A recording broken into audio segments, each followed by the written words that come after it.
Pas de chambre, mais moi, quand Jésus,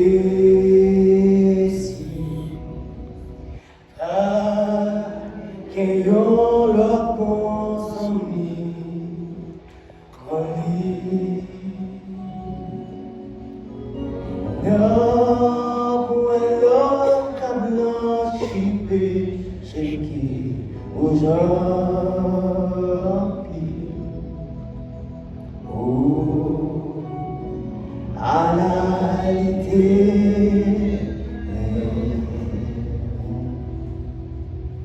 chaque jour il vient joindre moi pour envoyer assurance. Jour après jour, moi plus bon comme mon lit. Moi pas chambre comprendre pour qu'il te vite sauver. Chose nationale m'a raconté à lui. Qu'elles sont pas de chambre et moi. Comme Jésus,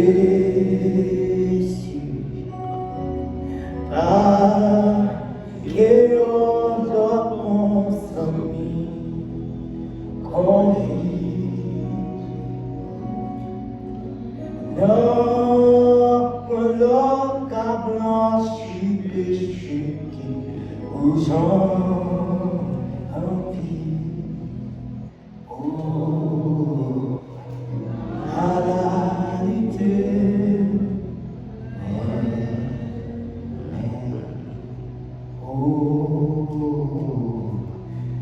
Jésus toujours. Bon Dieu béni. Bon Dieu béni. Amen.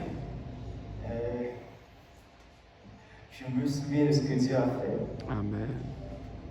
Et si je n'étais pas tenu debout aujourd'hui pour témoigner la grandeur de Dieu, je pense que je serais le premier des ingrats. Parce que Dieu a tellement fait, depuis ma naissance jusqu'à aujourd'hui, Dieu a tellement fait de choses dans ma vie. Mais aujourd'hui, je vais partager un petit peu de mon témoignage.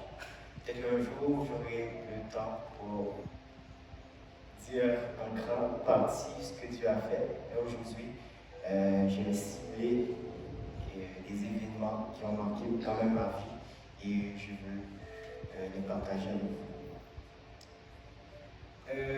Je me souviens depuis dans mon enfance, ça n'a jamais vraiment été facile. Moi, j'ai toujours été quelqu'un de maladif. Tout le temps malade, à l'école, intimidation et tout. Ça n'a pas été facile, mais Dieu a fait grâce. Je me souviens arrivé à l'âge de 16-17 ans. Je n'ai pas pu continuer mes études parce que je suis tombé vraiment gravement malade. Et je me souviens que j'ai été à l'hôpital et que le docteur a dit il n'y a rien qu'on puisse faire parce que toutes tes cellules nerveuses ont été attaquées et il n'y a rien qu'on puisse faire pour toi.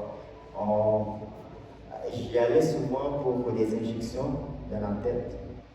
Et à un moment donné, le médecin a refusé de me piquer et dit si je te touche là, ça peut se compliquer parce qu'il n'y a rien que je puisse faire. Il dit si tu sais prier, va prier. Parce que pour moi, là, il n'y a rien que je puisse faire. Okay, on ne s'était pas découragé. Heureusement aussi que j'avais des gens, j'avais une maman, une guerrière dans la prière. Amen. Qui m'a vraiment soutenu pendant ces moments. Et Dieu a fait grâce. On est rentré ici au Canada. Et c'est pour ça que, vu que j'ai été avancé en âge, j'étais obligé d'aller aux adultes parce que j'étais vraiment dépassé. Donc j'ai fini mon secondaire 5 aux adultes. Et puis je suis rentré au cégep. J'ai fait la première année, ça a été vraiment facile, l'intégration. Depuis secondaire 5, ça s'est très bien passé.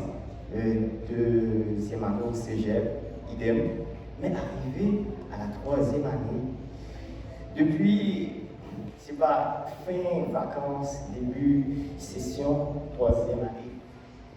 Ça n'a pas été facile. Et vraiment, ça n'a pas été facile. Je me souviens que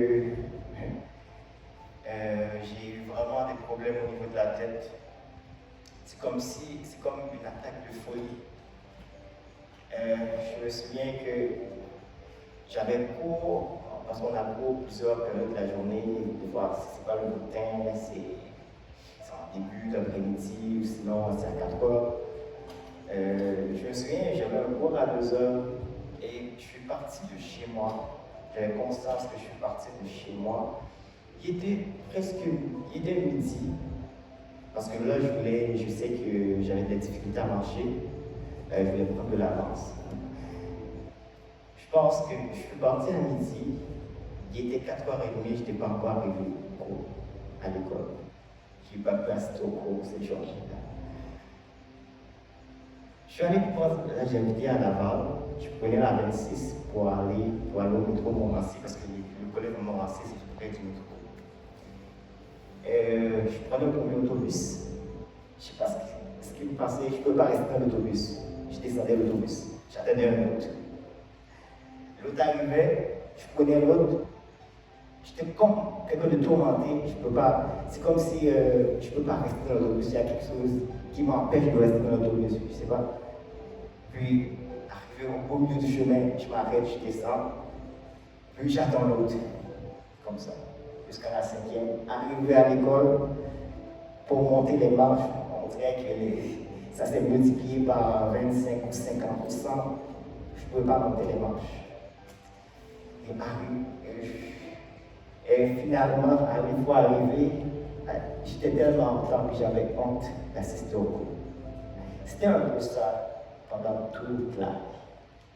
Et finalement, j'ai dû annuler la session au complet. Je n'ai pas pu assister parce que c'était trop difficile.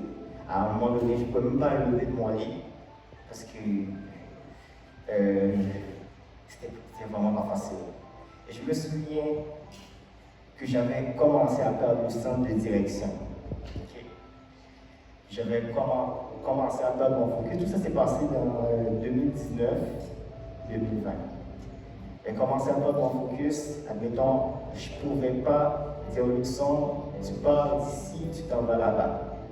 C'est comme arriver au milieu du chemin, comme j'oublie ce que je dois faire. Est-ce que je continue? Est-ce que je recule? Qu'est-ce que je fais? Je me souviens plusieurs fois, j'étais complètement au beau milieu de la route. Je ne sais pas, Luxon, qu'est-ce que tu fais? Tu avances, tu recules, tu avances, tu recules, tu avances, tu recules. Qu'est-ce que tu fais? Les médecins ont diagnostiqué toutes sortes de choses, des DAH avec forme d'eau, d'hyperactivité, parce que c'est pas normal que tu ne peux pas rester dans un endroit sans jamais bouger. Et on dit toutes sortes de choses, mais je savais que c'était vraiment une sorte d'attaque, une persécution. Mais j'ai prié, et vous aussi, l'Église, vous avez prié. Et Dieu a agi. Et grâce à Dieu, je peux dire que c'est l'histoire ancienne et que maintenant je suis à l'université, je continue mes études et j'ai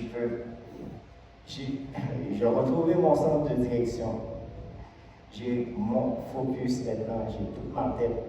Quand je dis que je vais du point A pour aller au point B, je sais vraiment où je m'en vais. Je ne me perds pas, je descends pas de ma voiture, là, je n'ai pas encore de voiture, je prenais l'autobus. Aujourd'hui, je ne me perds pas en chemin, je ne m'arrête pas en chemin. Je me souviens aussi que j'avais aussi un problème d'identité. J'étais tellement touché que si tu me demandais, Luxon, qui es-tu, je ne peux pas vraiment définir qui suis-je. C'est comme si j'avais perdu même mon identité. Et je pense que Dieu, je remercie Dieu parce qu'à travers ça, Dieu a fait beaucoup de choses. Et Dieu aussi a forgé mon caractère parce que dans le passé aussi, je réalise que je m'identifiais trop à d'autres personnes. C'est comme je n'avais pas un caractère propre à moi-même. C'est comme si tout ce que les autres aiment, j'avais tendance à aimer, tout ce que les autres font, j'avais tendance à les faire aussi. Mais après cette étape-là, admettons, si tu me sens qui est dessus, je peux définir c'est quoi mon caractère, ce que j'aime pas, c'est quoi mon but dans la vie. Donc là, après cette étape, il y a eu vraiment un gros changement au niveau de caractère, de personnalité. Je remercie Dieu pour cela et Dieu continue à faire des merveilles dans ma vie. Et il y a d'autres choses aussi que Dieu a fait. Une autre chose que j'aimerais dire, c'est par rapport à quelque chose qui vient juste de passer. Je suis constamment en prière parce que je sais que vraiment je suis quelqu'un de persécuté, même si les choses vont bien pour certains, mais pour moi, c'est toujours difficile. Tout le temps en prière. Et il n'y a pas 2-3 semaines de cela que pendant que j'ai fini de prier, je me suis couché. Puis au beau milieu de la nuit, j'ai eu un songe. Mais je ne me rappelais pas vraiment du songe exactement. Mais je me souviens, à mon réveil, j'ai senti une force démoniaque. J'ai senti la présence d'un esprit, d'un corps étranger. Et je ne sais pas comment l'expliquer, mais je sens sa présence et c'est comme si je sais pourquoi il est là. C'est comme si dans ma tête, il y a un lien, je sais pourquoi il est là. Et subitement, je pense à mon travail.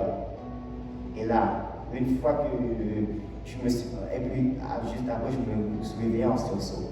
Puis là, je commençais à chasser tout esprit qui pourrait m'attaquer dans mon travail, dans ma vie professionnelle. Et j'ai commencé à chasser. Et puis, je me souviens que peu de temps après, il n'a même pas passé 3 jours que j'ai vraiment commencé à avoir des problèmes au travail, vraiment, comme je l'avais eu dans mon songe. Puis, on dirait que tout est devenu compliqué. Si je ne suis pas distrait dans ce que je fais, c'est souvent des gens qui racontent des choses qui ne sont pas vraiment vraies sur moi et qu'on m'appelle au bureau pour que je m'explique.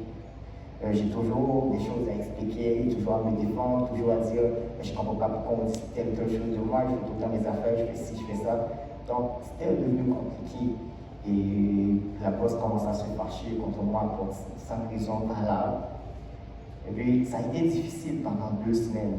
Je pense que c'était difficile, mais je savais que c'était une attaque et je savais que je devais à la brèche devant Dieu et contre cet esprit impur qui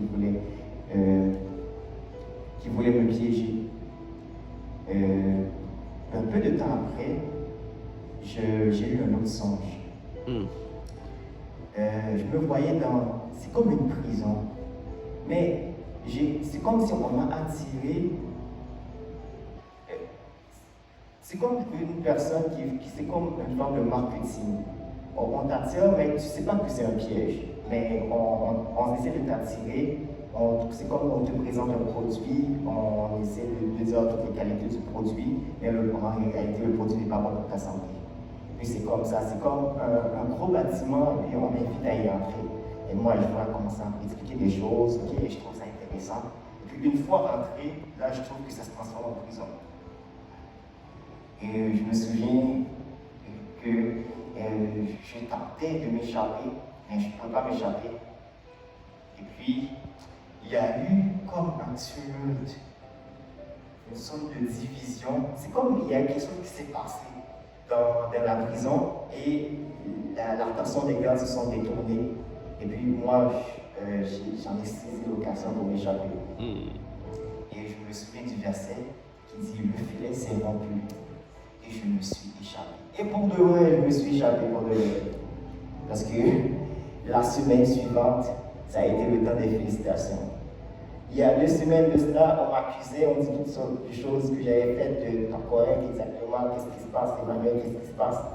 Mais après, la semaine d'après, pour ça raison, je ne comprenais pas pourquoi on me félicitait, mais ça a été le temps de félicitations. Emmanuel, oh, tu travailles bien, Emmanuel, tu fais si bien, tu fais ça bien. Même la bourse qui était fâchée.